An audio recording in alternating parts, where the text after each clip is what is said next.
কোচবিহারের ছবিটা আপনাদের দেখায়। নবমীর সকালেও বৃষ্টি কোচবিহারে দক্ষিণ খাগড়াবাড়িতে।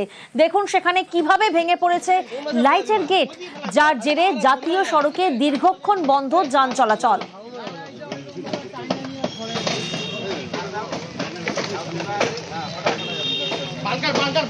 কোচবিহারের ছবিটা আপনাদের দেখালাম, আর এবার আমরা সরাসরি নজর রাখবো আলিপুরদুয়ারের দিকে।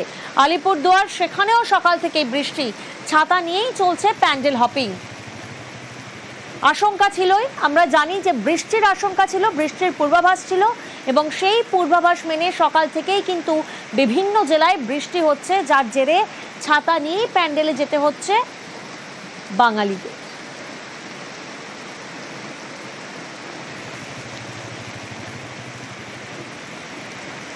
আর আলিপুরদুয়ারের পর এবার বসিরহাটের ছবিটা আপনাদের দেখায়। সেখানেও তুমুল বৃষ্টি, নবমীতেও বৃষ্টি অসুর, এবং বৃষ্টির জেরে কিন্তু এখানে আবার শুনশান মণ্ডপ। কোথাও ছাতা মাথায় দর্শনার্থীরা, কোথাও আবার বৃষ্টির জেরে শুনশান মণ্ডপ। আর এবার জলপাইগুড়িতে একটু নজর রাখি। বিভিন্ন জেলার ছবিটা আপনাদেরকে দেখাচ্ছি। জলপাইগুড়ি, সেখানেও তুমুল বৃষ্টি জলপাইগুড়িতে, যার জেরে নবমীতেই লাটাগুড়ি চালসা জাতীয় সড়কে গাছ ভেঙে বিপত্তি। মালবাজারে সেখানে ঝড় বৃষ্টিতে ভাঙলো আলোর গেট, ওদলাবাড়ি বিধানপল্লী সর্বজনীনে বিপত্তি। দেখুন কিভাবে রাস্তার মধ্যে গাছ ভেঙে পড়েছে, যার জেরে কিন্তু যাতায়াতে ব্যাপক প্রভাব পড়েছে। আর এবার রায়গঞ্জের দিকে নজর রাখছি। এখানেও রাতভর ব্যাপক বৃষ্টি, এবং বৃষ্টিতে মণ্ডপের একাংশ ভেঙে বিপত্তি। যে ছবি আপনাদের দেখাচ্ছি, পূর্বাশা ক্লাবে নতুন প্রতিমা এনে চলছে পুজো। জেলার বিভিন্ন ছবি আপনাদেরকে দেখালাম। জেলার পাশাপাশি আমরা নজর রাখবো কলকাতাতেও। নবমীর দিন দুপুরে ঝোড়ো হাওয়ার সাথে বৃষ্টি। আমরা ধর্মতলার দিকে নজর রেখেছি, সেখানেও দেখুন একেবারে ঝমঝমিয়ে মুষলধারে বৃষ্টি। প্রতিনিধি প্রীতি আমাদের সঙ্গে রয়েছেন, সরাসরি প্রীতির কাছে যাব। প্রীতি, নবমীর শুভেচ্ছা তো তোমাকে জানাচ্ছি, এবং পাশাপাশি একেবারে ছাতা মাথায় তুমি দাঁড়িয়ে পড়েছো। প্রত্যেক দর্শনার্থী তারাও নিশ্চয়ই এখন ছাতা নিয়েই মণ্ডপমুখী। প্রিয়াঙ্কা, তোমাকে প্রথমে শুভ নবমী, কিন্তু কোথাও গিয়ে বাঙালির মন খারাপ, কারণ একদিকে যখন পুজোর শেষ দিন বলা চলে আক্ষরিক অর্থে নবমীকে, তখন অন্যদিকে এই যে নিম্নচাপ তৈরি হয়েছে, সেই নিম্নচাপের প্রভাবে একেবারে ঝমঝমিয়ে বৃষ্টি, মুষলধারে বৃষ্টি। এবং তুমি জেলার বিভিন্ন প্রান্তের ছবি দেখাচ্ছিলে, ঠিক যেমন কোচবিহার থেকে, জলপাইগুড়ি থেকে উত্তরবঙ্গের যে জেলাগুলো রয়েছে, যেখানে একই ছবি দেখা যাচ্ছে, ঠিক একই ছবি কিন্তু কলকাতা শহরেও দেখা গেছে। ঠিক কিছুক্ষণ আগে 10 থেকে 15 মিনিট আগে মুষলধারে বৃষ্টি পড়ে, এবং যার জেরে এই যে জনজোয়ার তৈরি হয়েছিল একটা কলকাতা শহরের মধ্যে, তা কিছুটা ভাটা পড়তে দেখা যায়। এবং স্বাভাবিকভাবে বৃষ্টির মধ্যেও ছাতা মাথায় দিয়ে, যেহেতু পুজোর শেষ দিন, তাই বাঙালি কিন্তু এই দিনটাও নষ্ট করতে চান না। স্বাভাবিকভাবেই রাস্তায় বেরিয়ে পড়েছেন। মাঝে মধ্যে বৃষ্টি হচ্ছে এবং নিম্নচাপের জেরে এই বৃষ্টি বাড়বে, এমনটাই বলছে হাওয়া অফিস। স্বাভাবিকভাবেই বৃষ্টির জেরে একটু যখন মন খারাপ, তখন অন্যদিকে মা চলে যাচ্ছেন হাতে মাত্র একটা দিন, তার মধ্যেও ঠাকুর দেখার যে ভিড় বা ঠাকুর দেখার যে ইচ্ছে, সেটাও কিন্তু রয়েছে বাঙালির মধ্যে। প্রিয়াঙ্কা, একেবারেই। পাশাপাশি নিউ টাউনের ছবিটাও আপনাদের দেখায়। নবমীর দিন দুপুরে ঝোড়ো হাওয়ার সাথে বৃষ্টিতে নিউ টাউনের সাপুরজি আবাসনের কাছে মেন রাস্তার উপরে বাঁশের গেট ভেঙে পড়ল। একটি 4 চাকা গাড়ির উপরে হঠাৎ অস্থায়ী বাঁশের গেট ভেঙে পড়ে। ঘটনাস্থলে টেকনোসিটি থানার পুলিশ।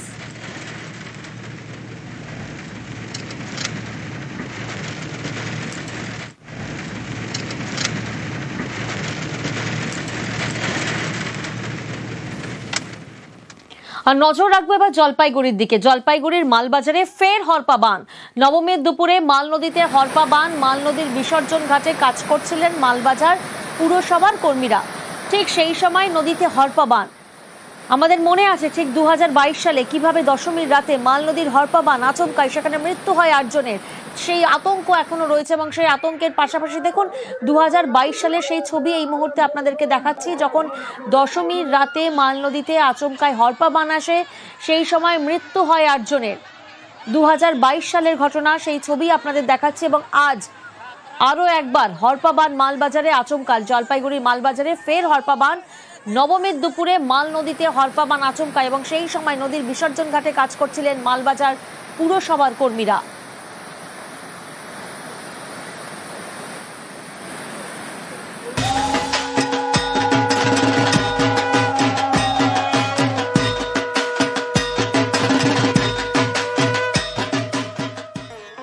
মহোৎসবের একেবারে শেষ লগ্ন, শেষ ল্যাপে এসে দাঁড়িয়েছি আমরা। প্রাণের পুজোর মহানবমী, শক্তি আরাধনার পুণ্যতিথিতে শাস্ত্রমতে নবমীর পুজো, পুষ্পাঞ্জলি, আরতি। তবে মহাপুজোর তার মাত্র একটা দিন, ফলে স্লগোভারে চালিয়ে খেলছে বাঙালি। এখন প্রত্যেকেই মণ্ডপমুখী। বৃষ্টি হোক না তাতে কি, ছাতা মাথায় তো দর্শনার্থীরা তারা পৌঁছে গিয়েছেন সেজে গুজে। আর আমার পোশাক সৌজন্য প্রিয় গোপাল বিষয়। জমজমাট শহর থেকে জেলা, তবে এই মুহূর্তে আমরা একবার শ্রীভূমির দিকে নজর রাখি।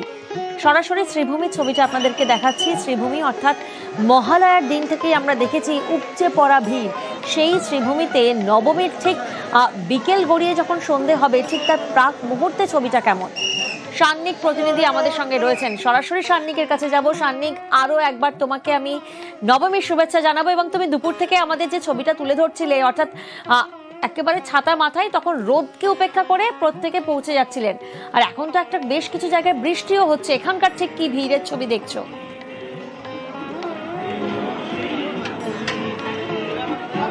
একেবারে প্রিয়াঙ্কা, প্রথমে তোমাকে এই বিষয়টাই বলি, কেননা আগের বারও তোমার সঙ্গে যখন কথা হচ্ছিল, শেষবারে এই কথাটাই হচ্ছিল যে আকাশে এতটাই রোদ, আকাশ পরিষ্কার, সবাইকে হাতে ছাতা নিয়ে সেই রোদের থেকে বাঁচতে হচ্ছে। এখন আকাশ পুরোপুরি মেঘলা, কিন্তু তাতে কোথাও গিয়ে তোমাকে দেখাবো যে জনস্রোত, সেই জনস্রোত কিন্তু কোথাও কমেনি। এখনো পর্যন্ত মানুষজন আসছেন। বৃষ্টি মাঝে এক পশলা কয়েক ফোঁটা বলা ভালো বৃষ্টি হয়েছে, কিন্তু সেই বৃষ্টিতেও কিন্তু কোথাও উৎসাহে ভাটা পড়েনি। যেভাবে মানুষজন আসছেন সেই ভিড় কিন্তু এখনো একই রয়েছে। একটু কথা বলি, আমরা তো বেহালা থেকে একেবারে শেষ ল্যাপে পুজো, একটু তো মন খারাপ থাকে, তাও আজকের প্ল্যান কি হয়েছে? আজকের প্ল্যান এই শ্রীভূমি আসারই মেন প্ল্যান ছিল। এতদিন এই বৃষ্টির জন্য আর আসতে পারিনি, বেশ ভালো লাগছে। ভূমিটা ফাইনালি হয়ে গেল, তাই তো? গেল আর কি। হ্যাঁ, একেবারে মহালয়ার দিন থেকে এখানে ভিড় হচ্ছিল, আজকে কি একটু আশানুরূপ ফাঁকা পেয়েছে? একটু ভিড় কম আছে, তুলনামূলক তো কমই দেখছি। এতদিন ব্লগে দেখেছি, সমস্ত টিভিতে দেখছিলাম প্রচন্ড ভিড় ছিল। বৃষ্টিতে তো হাফ মানুষ অনেক সময় বেরোতেও পারে, আজকে দেখছি তুলনামূলক কম আছে ভিড়। তো ভেতরে গেলে বুঝতে পারবো যে কত। একেবারেই তাই।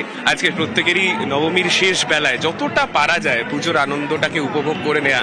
মহালয়ার দিন থেকেই তো একেবারে প্যান্ডেল হপিং শুরু হয়ে গিয়েছে, এবং শ্রীভূমি তার মধ্যে সব থেকে এগিয়ে রয়েছে। কেননা সব থেকে বেশি যদি লাইন মহালয়ার দিন থেকে কোনো পুজোয় পড়ে থাকে, সেটা শ্রীভূমি স্পোর্টিং ক্লাব। আর সেই পুজোতেই আজকে নবমী যখন সন্ধে নামবে আস্তে আস্তে, এই ভিড় যে আরো উপচে পড়বে তা কিন্তু বলাই যায়। এই মুহূর্তে যে ছবি দেখতে পাচ্ছ, আকাশের মেঘভার, কিন্তু তাতে কোথাও গিয়ে মানুষের উৎসাহে কিন্তু কোনো ভাটা নেই। একটু আগেও আমরা দেখছিলাম যখন এক দু ফোঁটা বৃষ্টিও পড়ছে, তখন সবার মাথায় ছাতা, কিন্তু তাও সবাইকে এই ঠাকুর দেখে যেতেই হবে, সেই রকমই একটা ছবি কিন্তু আমরা দেখতে পাচ্ছিলাম। এখনো পর্যন্ত সেই মানুষের ভিড়টা একই রকম রয়ে গেছে।